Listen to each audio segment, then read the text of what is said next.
ಅಳುವ ಹೆಂಡನಿಯನ್ನು ಕೇಳಿದ ಎದ್ದೋ ಬಳಿಗೆ ಬಂದ ಕೇಳಿಯ ನೋಡಿದ ಎದ್ದು ಬಳಿಗೆ ಬಂದ ಕೇಯ ನೋಡಿದ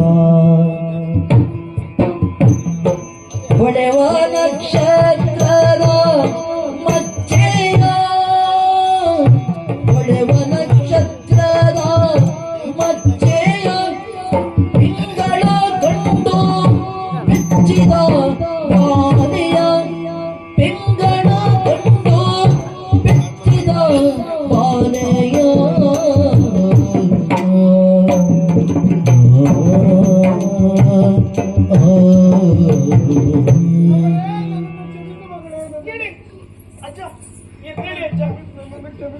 ಯಾಕೆ ನನ್ನನ್ನು ನೋಡುತ್ತಾ ಮಗಳೇ ಅಂತ ಕಣ್ಣೀರನ್ನು ಸುರಿಸಿ ಕ್ಷಮಿಸು ಕ್ಷಮಿಸು ಅಂತ ಹೇಳ್ತೀರಲ್ಲ.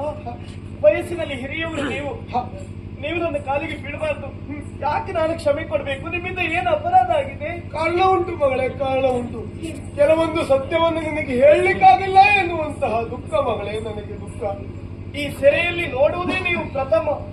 ಹೀಗಿರುವಾಗ ನನ್ನಲ್ಲಿ ಸತ್ಯ ಹೇಳುವುದಿದೆ. ಏನಜ್ಜ ಅದು? ನಿನ್ನ ಹುಟ್ಟಿನ ರಹಸ್ಯ ಏನೆಂದು ತರುಣಿ ಬಂದೀಯ ಕಷ್ಟ ಕಳೆಯಲು ತರುಣಿ ಬಂದೆಯ ಕಷ್ಟ ಕಳೆಯಲು ತೊರೆಗೆ ಕೊಟ್ಟಿಗ ಮಾತ ಉಳಿಸಲು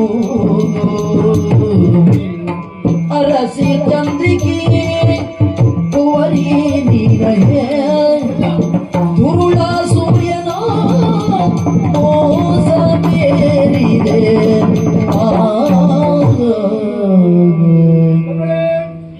ನೀನು ಕಾಡಿದವಳಲ್ಲ ಮಗಳೇ, ನಾಡಿದವಳು, ನಾಡಿದವಳು. ಇಲ್ಲ, ನಾನು ಕಾಡ ಕನ್ನಿಕೆ. ಕಾಡಿನಿಂದ ಈ ಸೆರೆಗೆ ಬಂದಿದ್ದೇನೆ. ನಾನು ನಾಡಿನವಳಲ್ಲ ಅಜ್ಜ.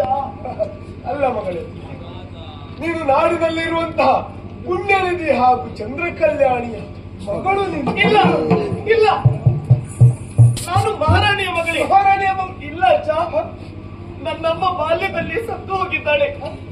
ನನ್ನಪ್ಪ ಕಾಡಿನಲ್ಲಿರುವ ಭೈರವ, ಅವನ ಮಗಳು ನಾನು. ಇಲ್ಲ ಮಗಳೇ, ಇಲ್ಲ.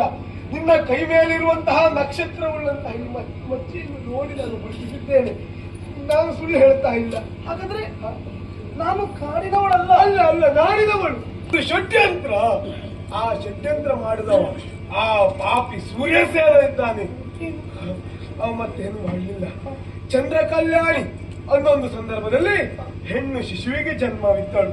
ಆ ಹೆಣ್ಣು ಶಿಶುವನ್ನು ತೆಗೆದುಕೊಂಡು ಹೋಗಿ ಕಾಡಿನಲ್ಲಿರುವಂತಹ ನನ್ನ ತಮ್ಮನಾದಂತಹ ಭೈರವನಲ್ಲಿ ಕೊಟ್ಟ. ಅವನ ಮಗಳನ್ನು ತಂದು ಅವಳ ಪಕ್ಕದಲ್ಲಿ ಮಲಗಿಸಿದ ಆತ.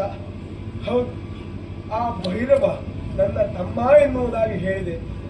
ನಾನನ್ಯ ಅಲ್ಲ. ಈ ಸತ್ಯ ಎಲ್ಲ ನಿಮಗೆ ಗೊತ್ತಿದೆ. ಕಾಡಿನ ರಾಜನಾದಂತಹ ಪಿಂಗಳಾಕ್ಷ ನಾನಿದ್ದೇನೆ.